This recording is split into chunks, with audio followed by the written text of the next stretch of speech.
Hello and welcome student आज हम class 9th का चैप्टर नंबर 9 ग्रेविटेशनल पढ़ेंगे। स्टूडेंट हम जहाँ से जानते हैं जितने प्रकार के ऑब्जेक्ट होते हैं उनमें मोशन होता है। क्या आप जानते हो इन सब के ऑब्जेक्ट में मोशन होता है, उसका मुख्य कारण क्या होता है? हम सभी जानते हैं डेट फोर्स, इन सब को जो है मोशन लाने के लिए कोई ना कोई फोर्स जिम्मेदार होती ही है, जैसे कि हमने पिछले चैप्टर से पढ़ रखा है। और फोर्स ही क्या करती है, किसी ऑब्जेक्ट की स्पीड को चेंज करती है और उसके जो मोशन में जा रही है उसके डायरेक्शन को भी चेंज करने के लिए हमेशा फोर्स ही जिम्मेवार होती है। वी ऑलवेज ऑब्जर्व डैट, हम जानते हैं देखते हैं कि that object drop from A height toward the earth, हम किसी ऑब्जेक्ट को अगर हम ऊपर छोड़ेंगे तो वह सदा ही हमेशा ही धरती की ओर अट्रैक्ट होगा, attract toward the earth. We know that all the planet go around the sun, अब हम ये भी देखते हैं जितने भी प्लैनेट होते हैं वो सूर्य के चारों ओर चक्कर काटते हैं। इसके अलावा जो मून होता है वो भी धरती के चारों ओर चक्कर काटता है। इन सभी केसेस में हम जानते हैं कि मोशन हो रहा है, तो इस मोशन के पीछे कोई ना कोई फोर्स कार्य कर रही है, कोई काम कर रही है। तो ये फोर्स कौन सी जिम्मेवार है? द प्लैनेट एंड मून पर कोई ना कोई फोर्स काम कर रही है।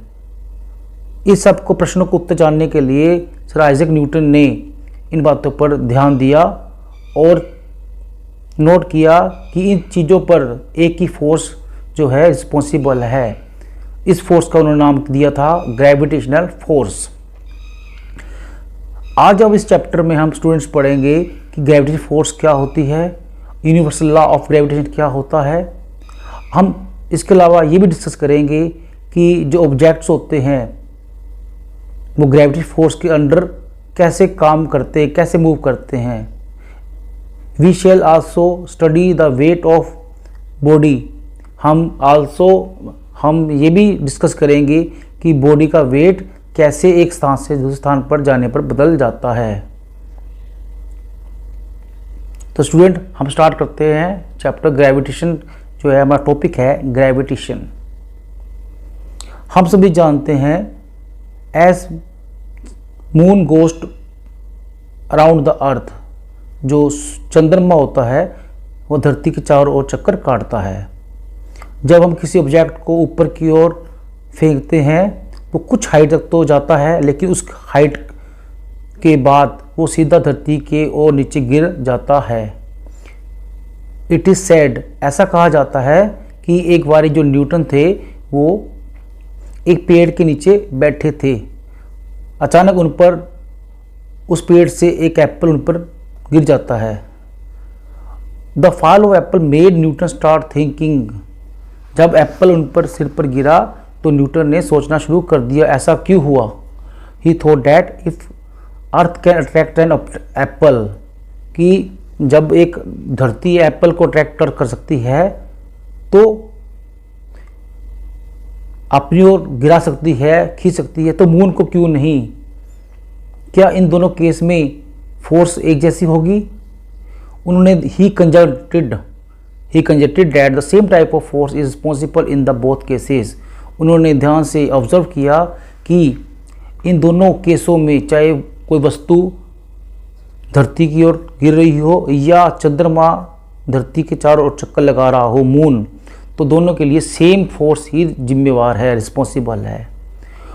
उन्होंने अपनी थ्योरीज में बताया at each point orbit that moon falls towards the अर्थ।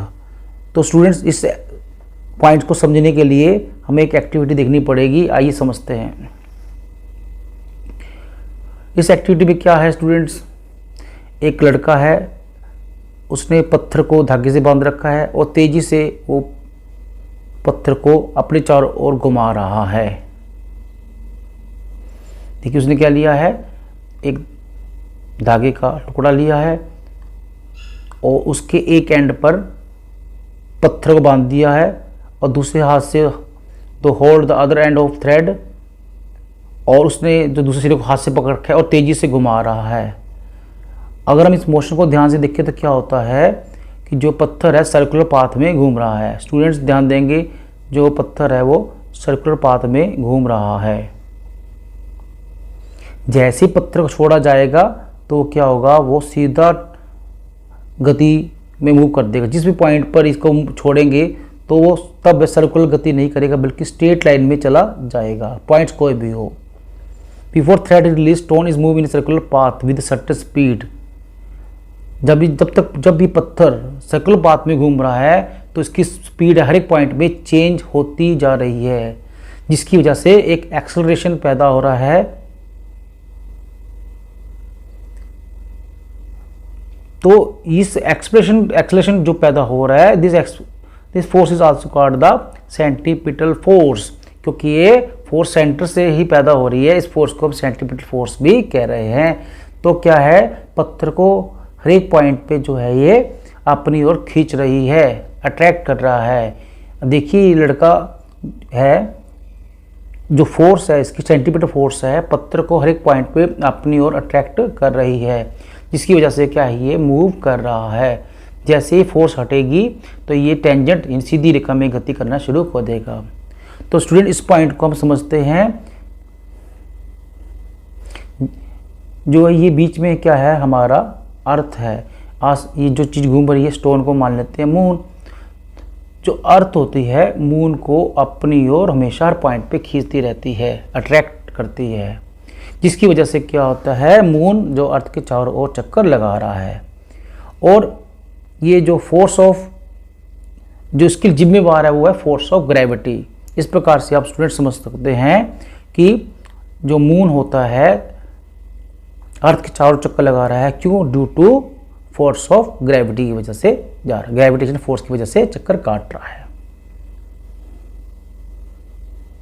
अगर ये फोर्स ना हो तो क्या होगा, ये स्ट्रेट लाइन में चला जाएगा, या तो इस दिशा में चला जाएगा या इस दिशा में चला जाएगा। Straight line will be tangent to the circular path. जिस पॉइंट पे छोड़ेंगे उस पॉइंट पे ये टेंजेंट पाथ में जाएगा, या तो इस दिशा में या इस दिशा में। The motion of moon around the earth is due to centripetal force. Moon की जो मोशन है अर्थ के चारों ओर, वो सेंट्रीपिटल फोर्स की वजह से ही हो रही है। दिस सेंट्रीपिटल फोर्स को कौन प्रोवाइड कर रहा है, इस centripetal force is provided by the force of attraction of the earth. इसको force of attraction of the earth कह रही है। अगर ये फोर्स ऑफ अट्रैक्शन ना होती तो ये मून क्या होता, हमेशा स्ट्रेट लाइन में गति कर रहा होता। It is seen that falling apple is attracted toward the earth. इसलिए ये भी ऑब्जर्व किया गया, जो एप्पल ऊपर से नीचे की ओर जा रहा था वो हमेशा धरती की ओर ही खींचता है, अट्रैक्ट होता है। Does Apple attract the earth also. अब प्रश्न यही उठता है कि एप्पल भी अर्थ को अपनी ओर अट्रैक्ट करता है। If so we don't see the earth moving toward the an apple, why. तब अर्थ को हम एप्पल की ओर चलते हुए नहीं देख सकते, क्यों। आइए इस बात को समझते हैं, क्या रीज़न है इसका। हम सभी जानते हैं according to third law of motion apple does attract the earth. हम सभी जानते हैं एक्शन रिएक्शन होता है, तो एप्पल भी अर्थ को अपनी ओर अट्रैक्ट करता है। But according to second law of motion, second law of motion क्या कहता है, given a force acceleration is inversely proportional to the mass of on object. देखिए F is equal to ma, क्या बताता है सेकंड लॉ बताता है F is equal to ma, और m क्या होगा, a क्या होगा, ध्यान देंगे F is equal to ma। अगर एक्सेलरेशन की वैल्यू निकालनी हो तो एक्सेलरेशन की वैल्यू क्या आएगी, F is equal to ma, यानी एक्सेलरेशन जो डिपेंड है is inversely proportional to mass of open object. किसी वस्तु का जो है ऑब्जेक्ट का मास जितना कम होगा उतना ही एक्सेलरेशन उसमें ज़्यादा होगा, और जितना मास ज़्यादा होगा यानी भारी वस्तु में एक्सेलरेशन कम होगा, हल्की वस्तु में एक्सेलरेशन ज़्यादा होगा। इसी वजह से जो होती है, जो अर्थ होता है उसका मास ज़्यादा होता है, तो अर्थ में जो होता है एक्सेलरेशन बहुत कम होता है, लेस होता है, और एप्पल का वेट बहुत कम होता है, इसलिए इसमें एक्सेलरेशन क्या होता है, मोर होता है, ज़्यादा होता है।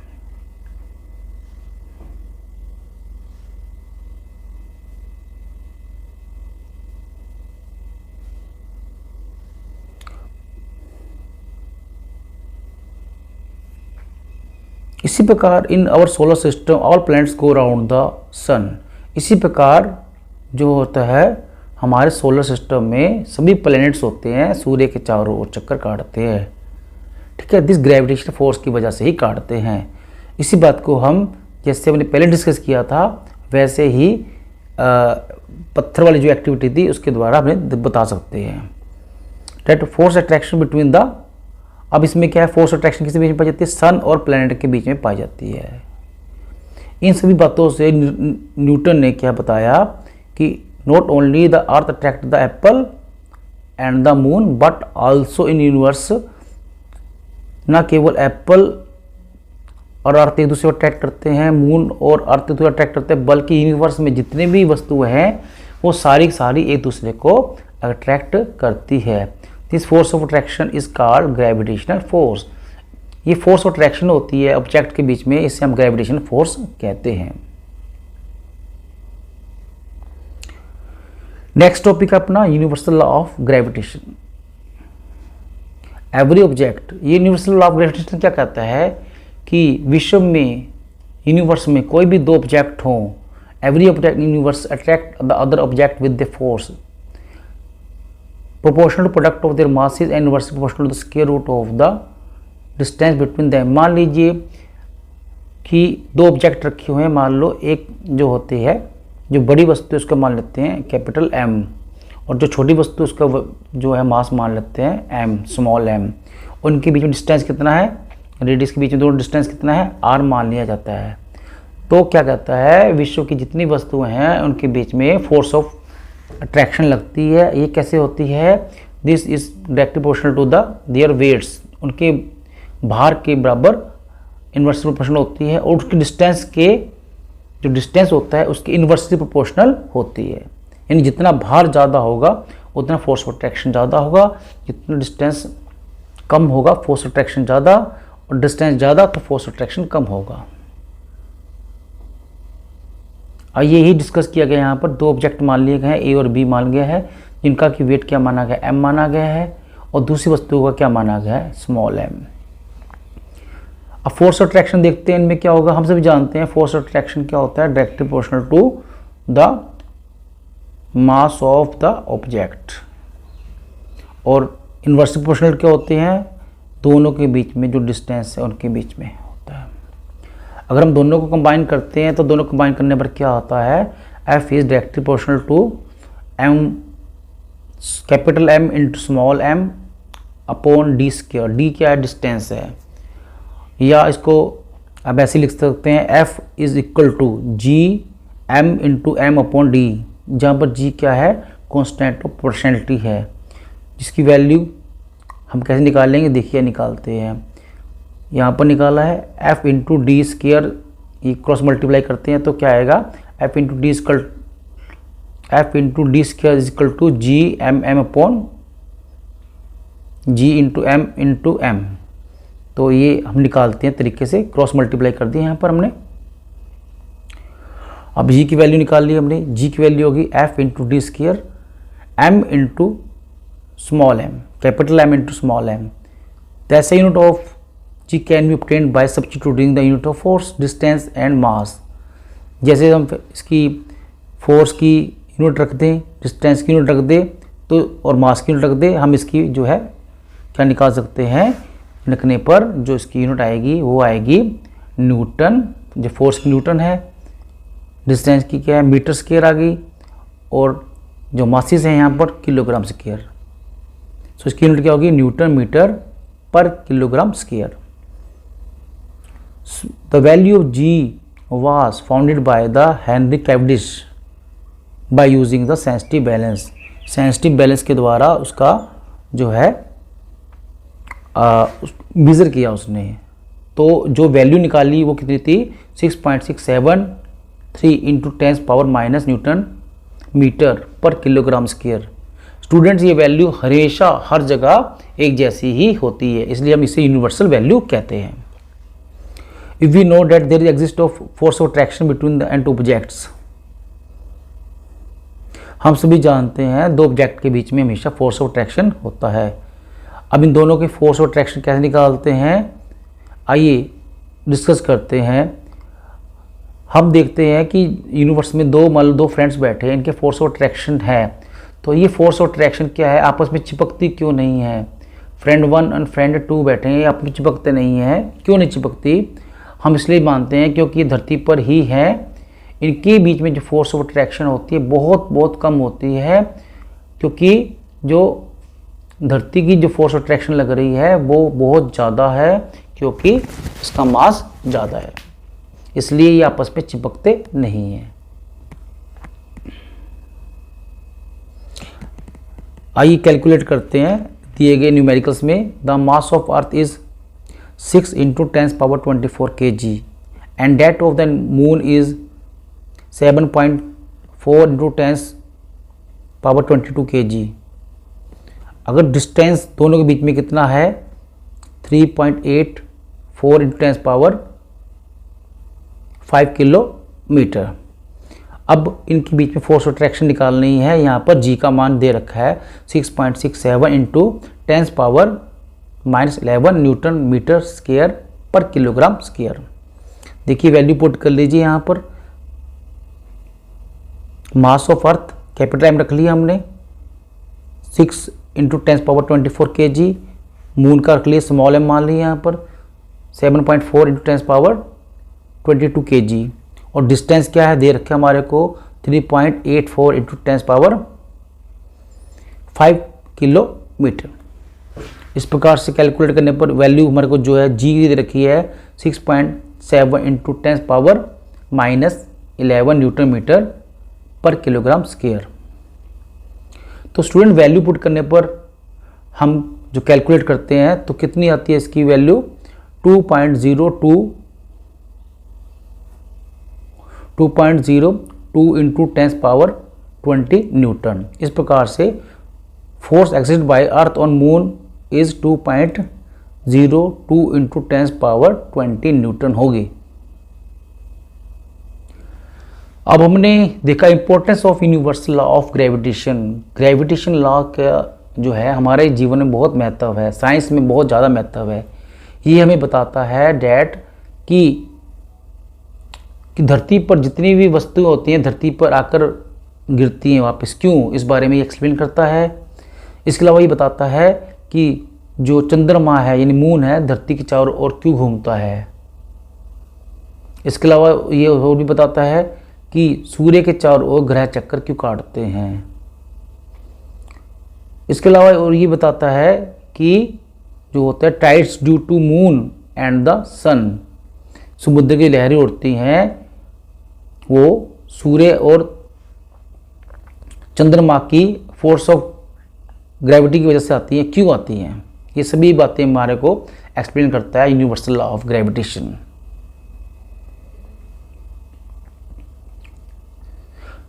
आइए फ्री फॉल। फ्री फॉल क्या होता है, जब कोई ऑब्जेक्ट ऊपर से धरती की ओर नीचे आ रहा है, जब कोई ऑब्जेक्ट ऊपर से धरती की ओर नीचे आ रहा है उसे हम क्या कहेंगे, फ्री फॉल। फ्री फॉल कहेंगे। मान लीजिए कोई पत्थर है, हमने ऊपर की ओर गिरा, ये कुछ हाइट प्राप्त करेगा, हाइट प्राप्त करने के बाद क्या है वो फ्रीली फॉल हो जाएगा। इस स्थिति में क्या कहलाएगा, वो क्या कहलाएगा, फ्री फॉल कहलाएगा। आइए डिस्कस करते हैं।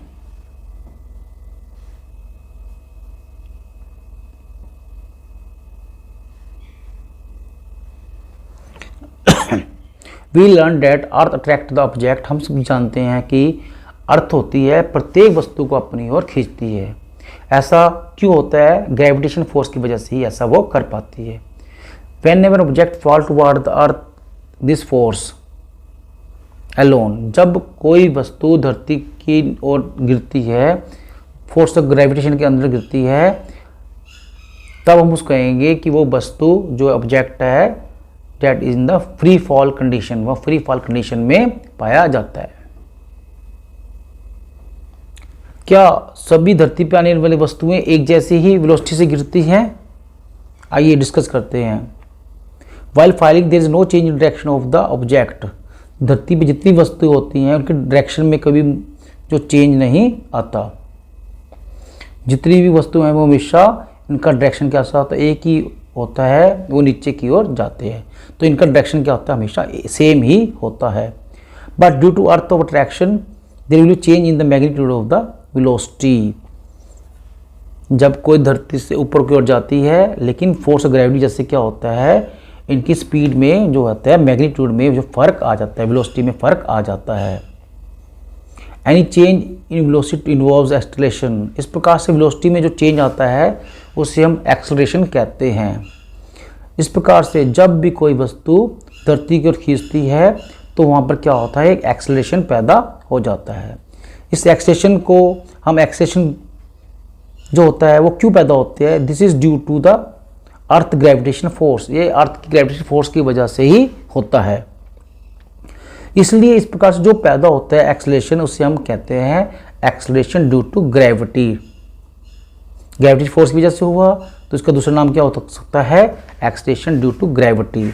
इसको हमेशा डोनेट किया जाता है स्मॉल जी की वजह से। Unit of small G will be that of acceleration metre पर सेकेंड। जैसे कि एक्सेलरेशन की यूनिट होती है वैसा ही मीटर पर सेकेंड होती है। हम सभी जानते हैं सेकेंड लॉ ऑफ मोशन क्या कहता है, फोर्स क्या होता है, force is product of the mass and acceleration. हम सभी जानते हैं सेकेंड लॉ ऑफ मोशन क्या कहता है, force is a product of mass and acceleration, m into a होता है। तो मास ऑफ स्टोन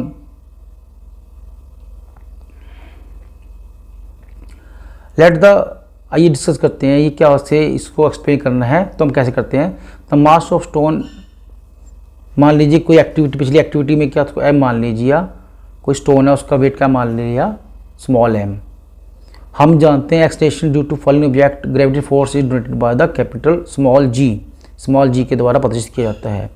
इसलिए gravitation force will be equal to the product of the mass and acceleration. मान लीजिए कोई पत्थर है, स्टोन है, हमने ऊपर से जो गिर रहा है उसमें क्या होगा, तब इसमें फोर्स ऑफ ग्रेविटी कितनी होगी, F equal to m into g. यहाँ पर एक्सेलरेशन क्या पैदा हो रहा है, क्योंकि फोर्स ऑफ ट्रैक्शन है, अंडर ग्रेविटी है, इसलिए यहाँ पर फोर्स क्या होगी, F equal to m into g. G क्या है, एक्सेलरेशन ड्यू टू ग्रेविटी। तो ये फोर्स इक्वल टू हम कह सकते हैं mg equal to capital G into capital M small m upon D square.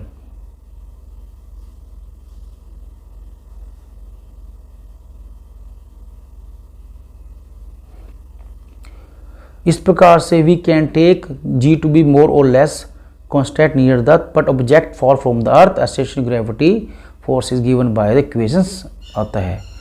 इस प्रकार से हम कहते हैं एक्सेलरेशन ग्रेविटी लगभग सभी वस्तुओं के लिए एक जैसी ही होती है।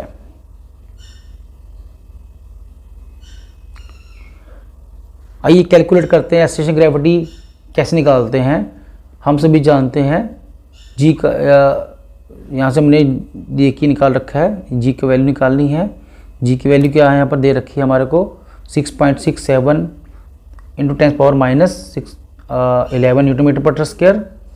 एम क्या है, प्लैनेट का वेट है, हमारे इस केस में क्या है, जो है अर्थ है।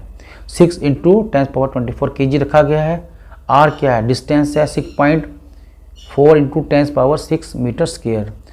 कैलकुलेट करने पर कितना आएगा, जी का मान 9.8 मीटर पर सेकेंड आएगा।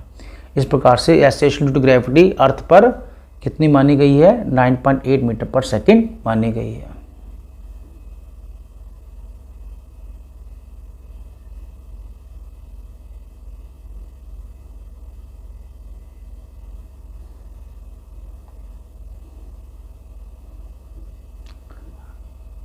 तो स्टूडेंट्स अपना अगला टॉपिक है motion under the influence of gravitational force of the अर्थ।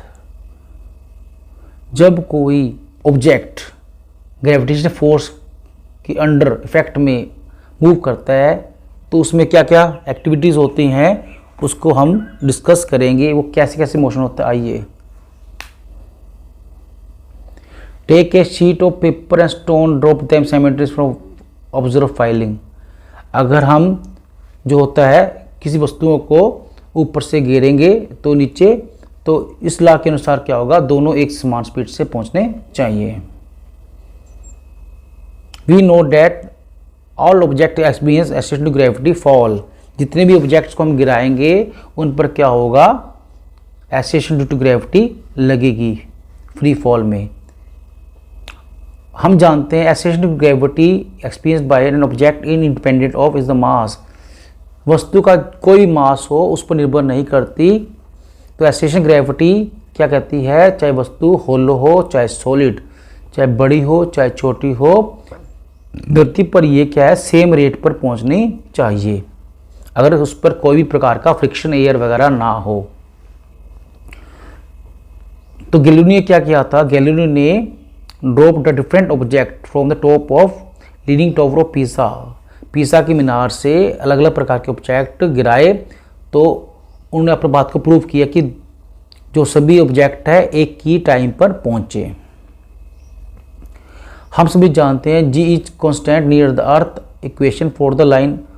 जैसा कि हम सभी जानते हैं मोशन की इक्वेशन होती है, कौन कौन सी होती है, v is equal to u plus a t, s बराबर u t plus 1/2 a t square.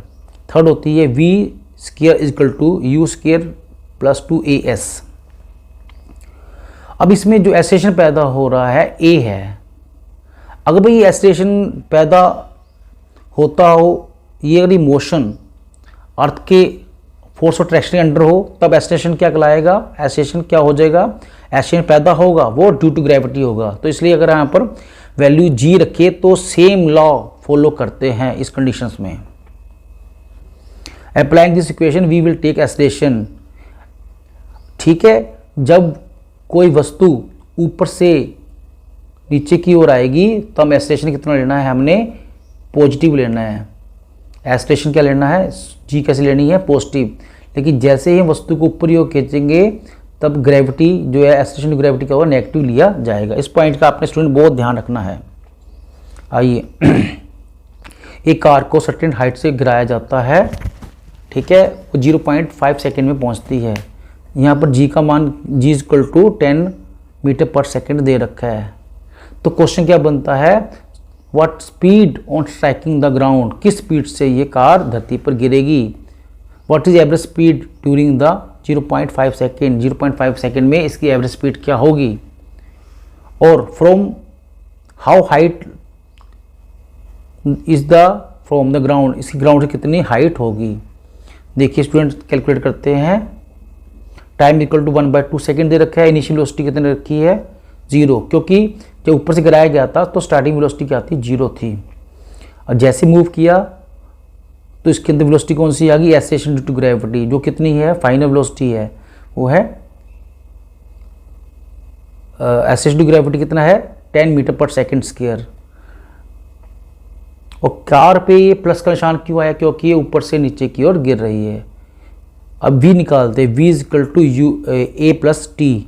तो ये कितना है, यहाँ पर एसेशन 10 है, तो कैलकुलेट करने पर कितना आ जाएगा, 5 मीटर पर सेकेंड। वेलोसिटी कितनी हो जाएगी, 5 मीटर पर सेकेंड के आ जाएगी। एवरेज स्पीड क्या होती है, initial velocity plus final velocity. Initial velocity क्या है, 0 है, फाइनल वेलोसिटी 5 है, डिवाइडेड बाय 2, तो कितना आ जाएगा, 2.5 मीटर पर सेकेंड।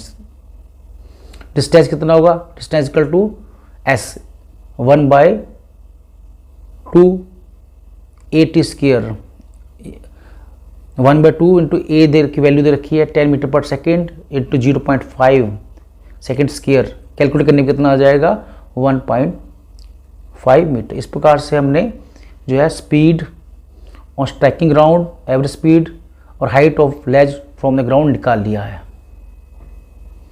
इसी प्रकार से हम दूसरे ऑब्जेक्ट्स भी निकाल सकते हैं। तो स्टूडेंट्स, अपना अगला टॉपिक है मास।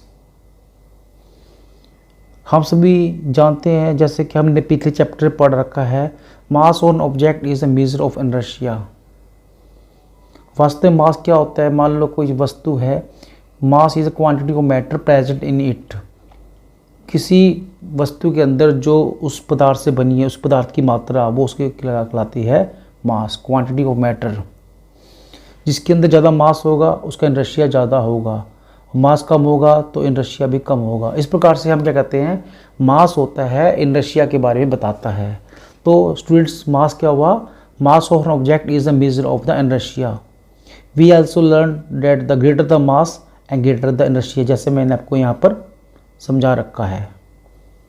It remains same whether object is on the earth and the moon or outer space.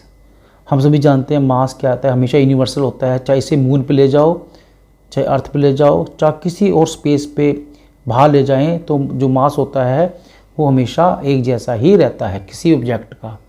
It does not change from place to place, यह सभी जगह एक समान होता है, प्लेस टू प्लेस बदलता नहीं है। इट इज़ यूनिवर्सल होता है, सभी जगह एक समान होता है। वेट, वेट क्या होता है, आइए समझते हैं क्या होता है। मान लीजिए कोई एक ऑब्जेक्ट पड़ा है, तो धरती क्या इसको अपनी ओर खींच रही है, और ये ऑब्जेक्ट का वेट कितना है, इसके अंदर जो मास है m है, तो इस पर फोर्स ऑफ ग्रेविटेशन लग रही है। फोर्स ऑफ ग्रेविटेशन क्या होगी, m इंटू ए। तो हम सभी जानते हैं फोर्स क्या होता है, फोर्स का फार्मूला, फोर्स बराबर होता है m इंटू ए। यहाँ पर तो m तो मास है और a है क्या है, एक्सेलरेशन ड्यू टू ग्रेविटी। तो यहाँ पर इस केस में क्या होगा, फोर्स बराबर होगी m इंटू जी। तो ये फोर्स ऑफ ग्रेविटेशन क्या कहलाती है, वेट कहलाती है। सो फोर्स ऑफ वेट क्या होता है, weight of an object is the force with which it attract toward the अर्थ। वह फोर्स जिससे वो धरती की ओर अट्रैक्ट हो रही है। फोर्स का फार्मूला क्या होता है, force equal to m into g. Mass होता है mass into g, small g. Small g मतलब क्या है यहाँ पर, acceleration due to gravity. So this is the formula, weight is equal to m into g. As weight on object is the force with which it attract toward the earth, हम सभी जानते हैं तो वेट क्या है, attraction force of gravity है, जिसकी वजह से वो धरती पर खींची जा रही है। सो ऐसा unit of the force will B same, जैसे कि फोर्स की, क्योंकि वेट क्या प्रकार का फोर्स है, जो यूनिट फोर्स की होगी वही इसकी होगी, इसलिए the weight and the unit of weight is the same as that of the force. Weight की यूनिट क्या होगी, न्यूटन ही कहलाएंगी। हम सभी जानते हैं फोर्स जो होती है वर्टिकल डाउनवर्ड होती है। It has both magnitude and direction, so it is called the vector quantity. इसे हम वेक्टर क्वांटिटी भी कहेंगे, वेक्टर क्वांटिटी कहलाएगी।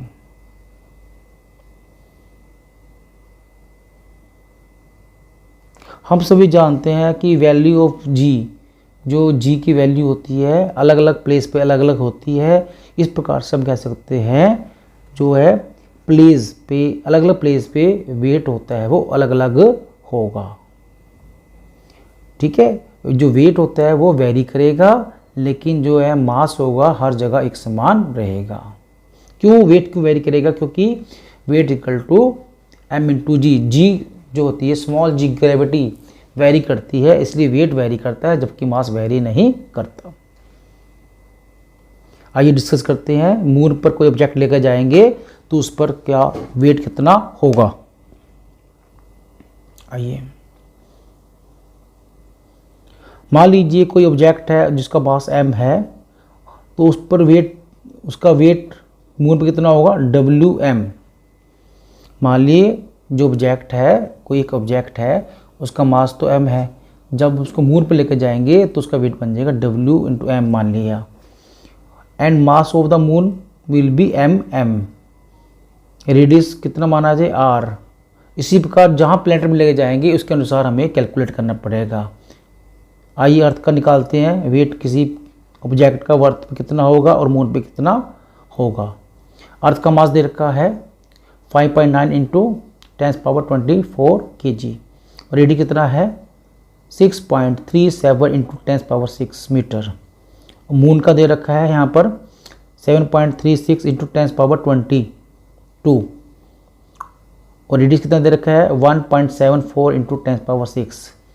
हम दोनों को इक्वेशन को कैलकुलेट करते हैं तो कितना आता है, वेट का फार्मूला होता है capital G into object of the planet जिस पर हमने रखा है, ऑब्जेक्ट और मास ऑफ ऑब्जेक्ट जो रखा गया है, और distance of the that planet.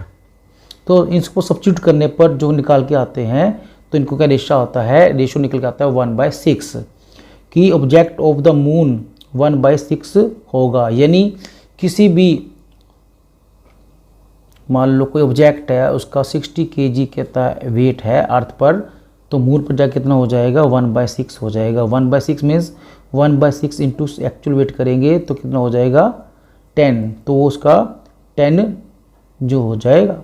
ठीक है,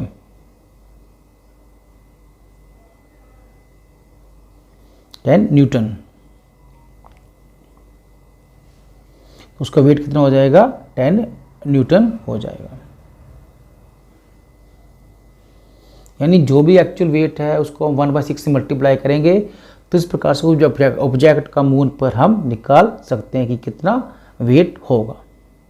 ये फार्मूला है, 1/6 इंटू अर्थ पे जितना वेट है उसको 1/6 से मल्टीप्लाई कर देंगे, तब उस ऑब्जेक्ट का अर्थ पे जो वेट है उसका 1/6 से मल्टीप्लाई करने पर उसका वेट मून पर कितना होगा, इस प्रकार से हम निकाल सकते हैं।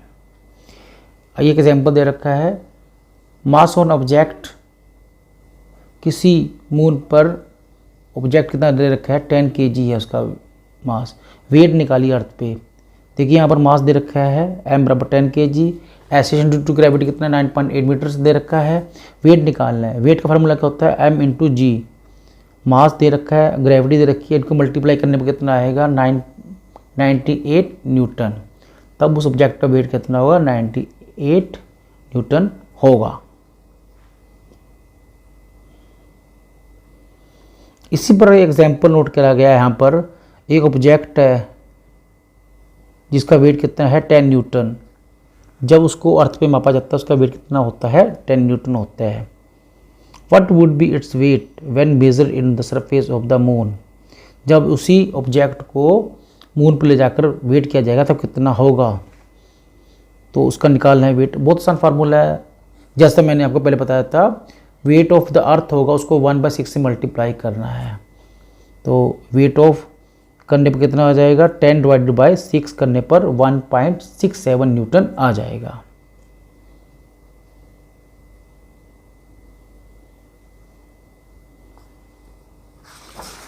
अगला है थ्रस्ट एंड द प्रेशर। कोई भी फोर्स हो जब वो परपेंडिकुलर लग रही हो, कोई भी फोर्स जब वो परपेंडिकुलर हो उसको हम क्या कहेंगे, थ्रस्ट। तो स्टूडेंट थ्रस्ट क्या हो गया, force acting perpendicular direction is called the thrust. Students आपने कभी ऑब्जर्व किया है, जो कैमल होता है राजस्थान में, वो रेगिस्तान में आराम से चल लेता है, ऐसा क्यों होता है। दूसरा क्वेश्चन पूछा गया, आर्मी का टैंक होता है जिसका बहुत ज़्यादा वजन होता है, वो बहुत सारा वजन लेकर कॉन्टीन्यूस चेन क्यों पाई जाती है उसके अंदर। और ट्रक और मोटर बस के टायर चौड़े क्यों बनाए जाते हैं। कटिंग टूल्स होते हैं, इनके एजेस शार्प क्यों बनाए जाते हैं। इन सभी प्रश्नों का उत्तर जानने के लिए आइए हम डिस्कस करते हैं topic thrust and the pressure. हम सभी जानते हैं कि प्रेशर क्या होता है, pressure is equal to force upon area. जितना एरिया ज़्यादा होगा उतना प्रेशर क्या होगा, कम होगा। तो पहला क्वेश्चन चेक करते हैं कैमल वाला। कैमल का जो पैर होता है वो काफ़ी चौड़ा होता है comparison to the human beings, इसलिए उस पर जो प्रेशर होता है बहुत कम लगता है। इसकी वजह से क्या होगा, उसका पैर धंसता नहीं है, वो आराम से क्या है, रेगिस्तान में चल सकता है। इसी प्रकार जो आर्मी टैंक्स होते हैं उनके बहुत ज़्यादा वजन होता है, टायर जो होते हैं उनके ऊपर क्या होता है, एक चेन बना दी जाती है जिसकी चौड़ाई बहुत ज़्यादा होती है। चौड़ाई बनाने से क्या होगा, इसका एरिया ज़्यादा हो जाएगा। एरिया ज़्यादा से होने क्या, उसका जो है प्रेशर कम हो जाता है, इसलिए वो अलग अलग स्पेस पे, अलग अलग धरातलों पे आराम से चल सकता है।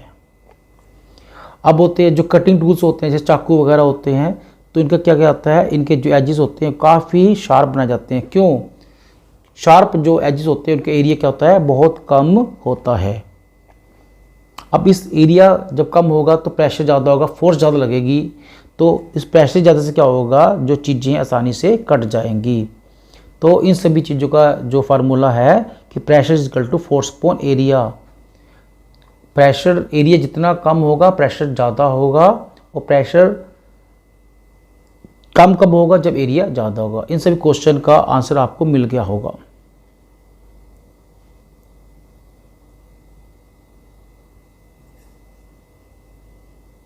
तो स्टूडेंट्स, हमने देखा एक फार्मूला हमें पता होना चाहिए कि pressure is equal to force upon area होना चाहिए।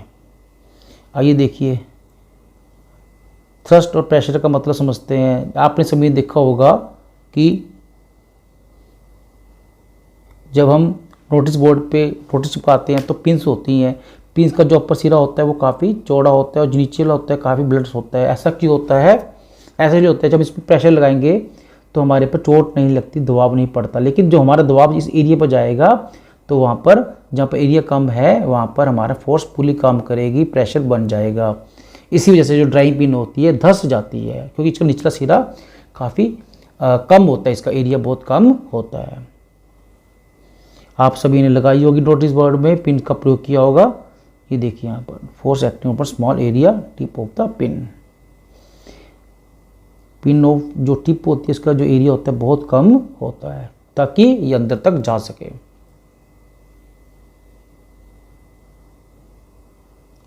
देखिए, अगर हम रेत पे खड़े हैं, अगर हम रेत पे खड़े होंगे तो हम क्या होगा, ज़्यादा धंस जाते हैं। कंपैरिजन की अगर हम रेत पर लेट जाएं तो हम कम धंसते हैं। ऐसा क्यों होता है? ऐसा इसलिए होता है, वही फार्मूला होता है मैंने बताया आपको, pressure is equal to force upon area. जब हम खड़े होते हैं तो हमारा एरिया क्या होता है, बहुत कम होता है। इस पर जो प्रेशर ज़्यादा पड़ता है, इसी वजह से क्या होता है, हम रेत पे अंदर तक चले जाते हैं। लेकिन जब हम लेटे होते हैं तो क्या होता है, हमारा एरिया जो होता है वो बढ़ जाता है, एरिया होता है वो बढ़ जाता है। इससे क्या होता है, हमारा जो होता है इस पे प्रेशर बहुत कम होता है, इसलिए हम यहाँ पर कम धंस पाते हैं। हम सभी जानते हैं वेट क्या होता है, force acting vertically downward. Weight होता है किसी ऑब्जेक्ट पे जो वेट लगता है वो डाउनवर्ड काम करता है और वर्टिकली लगता है। Hence force perpendicular to the surface of sand, the force of an object perpendicular surface is called the thrust. इसलिए जो वेट होता है वो हमेशा क्या होता है, नीचे की ओर कहलाता है। तो वेट को भी हम एक थ्रस्ट कह सकते हैं, क्योंकि फोर्स है, क्योंकि एक फोर्स है जो कि परपेंडिकुलर काम करती है। आइए देखिए समझते हैं। मान लीजिए ये कोई ऑब्जेक्ट है, ये कोई ऑब्जेक्ट है, यहाँ पर वेट लग रहा है तो परपेंडिकुलर हो रहा है। तो वेट क्या होती है, इक्वल टू फोर्स होती है। वेट इक्वल टू फोर्स होती है। फोर्स कैसी लग रही है, परपेंडिकुलर। तो इससे हम इसको क्या कह सकते हैं, weight is equal to be thrust.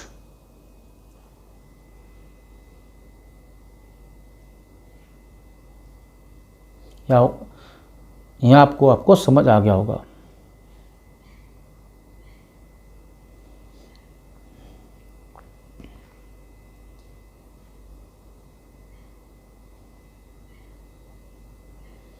आइए डिस्कस करते हैं एक एक,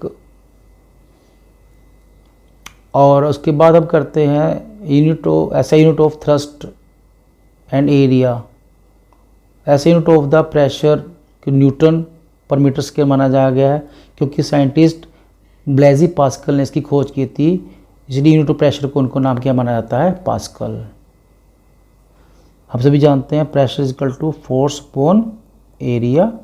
तो फोर्स की होती है न्यूटन और ये क्या होती है, मीटर स्क्वायर। तो इसकी यूनिट क्या होगी, न्यूटन मीटर स्क्वायर होगी। और क्योंकि इसकी खोज ब्लेजी पास्कल ने की थी तो इस यूनिट का नाम पास्कल भी रख दिया गया है। So unit of pressure is pascal. आइए दो एग्जांपल देखते हैं। एक लकड़ी का बॉक्स है, उसको इस प्रकार से खड़ा किया गया है कि 20 सेंटीमीटर इधर से 10 सेंटीमीटर है और इसकी हाइट है। और जब किसको दूसरी स्थिति में क्या रहा है, लिटा के रखा गया है, यहाँ पर जो इसकी कॉन्टैक्ट हो रहा है 40 सेंटीमीटर, इधर से 20 सेंटीमीटर हो रहा है। यहाँ से 20 सेंटीमीटर, केस 1 में तो 20 सेंटीमीटर हो रहा है और 10 सेंटीमीटर हो रहा है, इधर से 20 सेंटीमीटर 40 सेंटीमीटर, दो अलग अलग पोजीशन है। इसमें हमने वेट निकालना है कितना प्रेशर पड़ रहा है। आइए देखिए, by the wooden box table top made top with its size dimension 20 into 10 centimetre and 40 into 20 centimetre. आइए निकालते हैं इसमें क्या क्या जो है प्रेशर की स्थिति में कैसा होगा। मास ऑफ वुडन ब्लॉक कितना है 5 kg, डायमेंशन कितना दे रखा है 40 इंटू 20 इंटू 10 सेंटीमीटर, इसलिए वुडन ब्लॉक पे कितना होगा, फोर्स कितना होगा अप्लाई होगा m इंटू जी, तो मास इंटू ग्रेविटी कितना हो गया 49 न्यूटन हो गया। एरिया दे रखा है यहाँ पर फर्स्ट कंडीशन में, ये देखिए फर्स्ट कंडीशन में कितना दे रखा है एरिया, यहाँ पर ये जो टच कर रहा है ये लेंथ और ये ब्रेड्थ है। एरिया निकालना होगा L इंटू ब्रेड्थ निकाल लेंगे।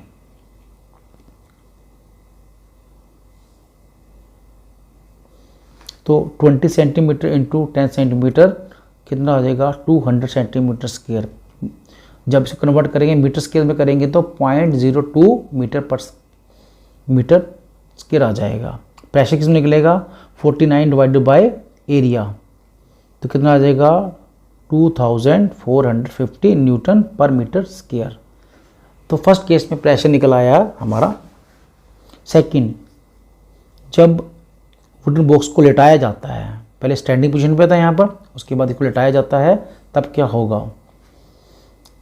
इस कंडीशन में एरिया निकालना होगा यहाँ पर, इस कंडीशन में एरिया निकालना है। आइए देखिए, when wooden block lies on the sides dimension will be 40 centimetre 20 centimetre exert the same pressure thrust, तो एरिया कितना हो गया 40 इंटू 20 बराबर 800 सेंटीमीटर स्क्वायर। काटने में कितना 0.08 मीटर स्क्वायर आ जाएगा, क्योंकि यहाँ पर जो है फोर्स एक जैसी लग रही है यहाँ पर, इसलिए तो डिवाइड करने पर इस स्थिति में कितना होगा 612.5 न्यूटन मीटर स्क्वायर आ जाएगा।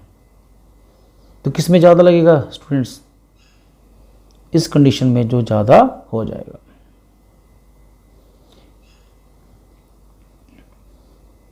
यहाँ पर जो है प्रेशर ज़्यादा हो रहा है क्योंकि एरिया कम है। इस प्रकार से हम कह सकते हैं same force acting on area, और स्मॉलर एरिया लार्ज प्रेशर होगा, और स्मॉल एरिया पे जो है pressure on the larger area. That the reason why needles are pointed, knives are have sharp edges, building है वुड वाइड फाउंडेशन। जो building की नीव्स होती है वो चौड़ी बनाई जाती हैं इसलिए।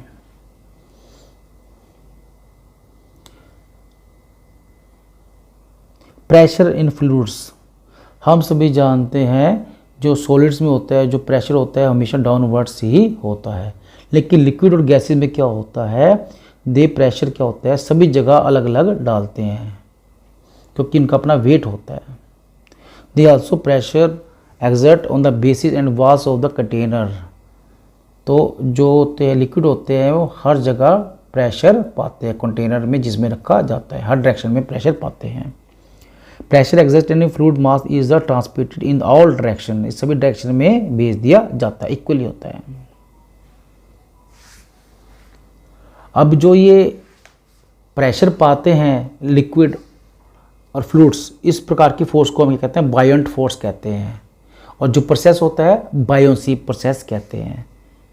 आपने स्विमिंग पूल में देखा होगा छलांग मारते हैं तेजी से, तो क्या होता है हम जैसे छलांग मारते हैं तो हमें जो होता है पानी होता है ऊपर की ओर धकेलता है। दूसरा प्रश्न होता है जब पानी की बाल्टी को पानी में रखते हैं भरकर तो वो हमें हल्की दिखती है, लेकिन जैसे ही पानी से बाहर निकालते हैं वो हमारे को भारी महसूस हो जाती है। कभी आपने देखा है जो जहाज होते हैं काफ़ी भारी होते हैं लेकिन वो क्या होते हैं पानी में तैरते रहते हैं, जबकि लोहे का एक टुकड़ा या स्टील का टुकड़ा पानी में डूब जाता है। ऐसा क्यों होता है? ऐसा वास्तव में ड्यू टू बायोंसी, बायोंट फोर्स की वजह से होता है, और वो प्रोसेस क्या कहलाता है बायोंसी प्रोसेस के द्वारा ही होता है। आइए इस प्रोसेस को समझने के लिए देखते हैं, एक्टिविटी लिखते हैं। एक आपने खाली बोतल लेनी है, इस पर कैप लगा देना है, इस पर कैप लगा देना है आपने। जैसे कैप लगाएंगे इसको अब टब के अंदर डुबोएंगे, इसको अब टब के अंदर डुबोएंगे। इस बोतल को क्या करेंगे, जैसे डुबोने की कोशिश करोगे अंदर को ले जाएंगे तो आपको प्रेशर लगाना पड़ेगा, ज़्यादा फोर्स लगाना पड़ेगा। जैसे ही फोर्स को आप छोड़ेंगे तो पानी की जो ये बोतल है तेज़ी से एकदम ऊपर की ओर हो जाएगी। ऐसा क्यों होता है? क्योंकि लिक्विड जो होते हैं प्रेशर करते हैं, बोतल को प्रेशर करते हैं। इस केस में जो है ग्रेविटेशन फोर्स क्या होती है, वो क्या होती है, कम होती है, और बायंट फोर्स ज़्यादा होती है। इसलिए जो होती है, जो बोतल होती है तेजी से ऊपर की ओर हो जाती है।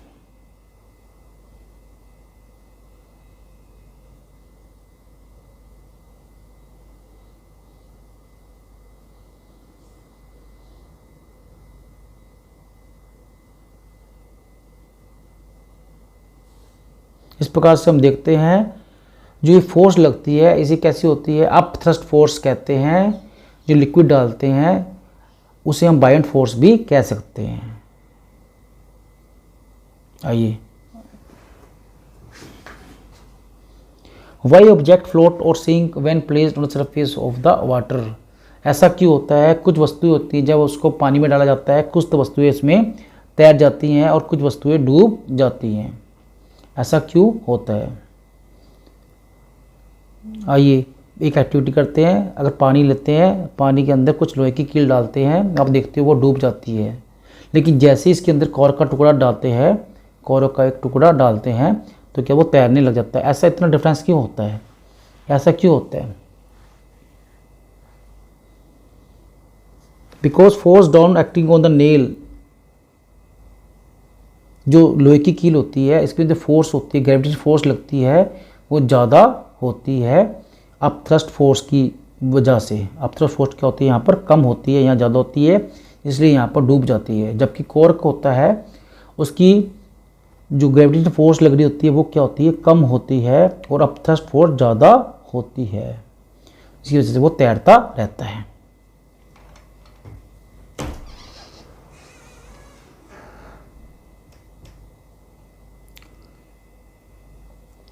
अब the cork float in the nail inside, this happens because difference of the densities. वास्तव में ऐसा क्यों होता है?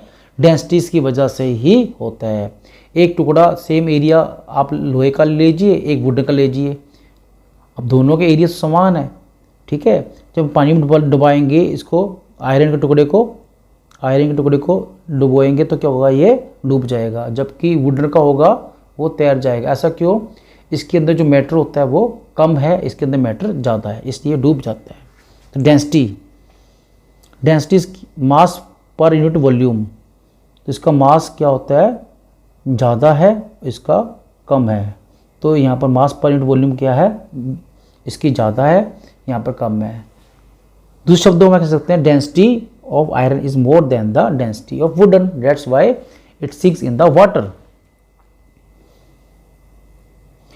इसका मतलब होता है upthrust of water on cork is greater than the weight of the cork. Water की जो अपथ्रस्ट फोर्स है कॉर्क पे लगने वाली फोर्स से क्या है, ज़्यादा है, इसलिए कॉर्क उसके अंदर तैरता रहता है। जबकि आयरन होता है उसकी डेंसिटी ज़्यादा होती है और जो अपथ्रस्ट फोर्स वाटर लगने वाली होती है उससे कम होती है, जिसकी वजह से क्या होता है, वो तैर नहीं पाता और वो डूब जाता है। इस प्रकार से डेंसिटी, जिन जो ऑब्जेक्ट की डेंसिटी वाटर या लिक्विड से कम होगी, किसी लिक्विड से कम होगी, वो लिक्विड में तैरेंगे, और जिन ऑब्जेक्ट की डेंसिटी उस लिक्विड से ज़्यादा होगी वो उसके अंदर डूब जाएंगे। Archimedes principal. आर्किमिडीज प्रिंसिपल समझने से पहले हम एक एक्टिविटी करते हैं। टेक ए स्टोन, एक आपने पत्थर टुकड़ा लेना है, ठीक है। इसको फ्लेक्सिबल थ्रेड से बांध देना है, यानी रबड़ वगैरह कोई हो। तो आपने क्या करना है, जैसे हम इसको वायु में लटकाएंगे तो इसकी क्या होगी, लंबाई बढ़ जाएगी, लेंथ बढ़ जाएगी। लेकिन जैसे हम इसको पानी में डुबोएंगे तो इसकी जो लेंथ तो बढ़ेगी, लेकिन वो क्या होगी, बहुत ही कम होगी। ऐसा क्यों होता है? क्योंकि यहाँ पर एक फोर्स काम करती है, अपवर्ड फोर्स काम करती है, जिसकी वजह से क्या होती है, इसकी लेंथ जो कम बढ़ती है।